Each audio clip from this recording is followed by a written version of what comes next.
அனைவருக்கும் வணக்கம். இன்னைக்கு நான் உங்களுக்கு ஒரு அறிவான கதை சொல்ல போறேன். ஒரு மாலை நேரத்துல ஒரு மனுஷன் கடற்கரையில நடந்து போய்கிட்டு இருந்தாராம். அப்படி அவர் நடந்து போயிட்டு இருக்கும்போது தூரத்துல ஒரு மனுஷனை பார்த்தாராம். அந்த மனுஷனை நெருங்க நெருங்க அவர் குனிஞ்சு எதையோ எடுத்து கடலுக்குள்ள வீசுற மாதிரி தெரிஞ்சுதாம். இன்னும் கொஞ்சம் நெருங்கி போனாராம். அவர் அலையில அடிச்சு வரப்பட்டு கடல் மணல்ல ஒதுங்கியிருந்த நட்சத்திர மீன்கள் எல்லாம் ஒவ்வொன்றா பொறுக்கி கடலுக்குள்ள வீசுறது தெரிஞ்சுதான். உடனே இவர் அந்த மனுஷனை பார்த்து, நீங்கள் என்ன செஞ்சிட்டு இருக்கீங்க அப்படின்னு கேட்டாராம். அதுக்கு அந்த மனுஷன், நான் இந்த நட்சத்திர மீன்கள் எல்லாம் பொறுக்கி மறுபடியும் கடலுக்குள்ளே எரிஞ்சிட்ருக்கேன்.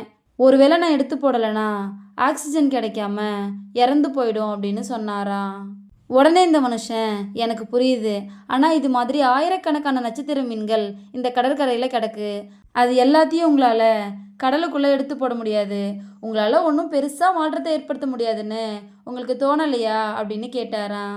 அதுக்கு அந்த மனுஷன் சிரிச்சிட்டு கீழே குனிஞ்சு ஒரு நட்சத்திர மீனை எடுத்து கடலுக்குள்ளே வீசிக்கிட்டே சொன்னாராம், இந்த ஒரு மீனுக்காவது ஒரு மாற்றத்தை ஏற்படுத்தலாமே அப்படின்னு. இதோட இந்த கதை முடிஞ்சிருச்சு. நம்ம மற்றவங்களுக்கு செய்கிற சின்ன உதவி கூட அவங்களோட வாழ்க்கையில் பெரிய மாற்றத்தை ஏற்படுத்தலாம். அதை தான் இந்த கதை நமக்கு சொல்லுது.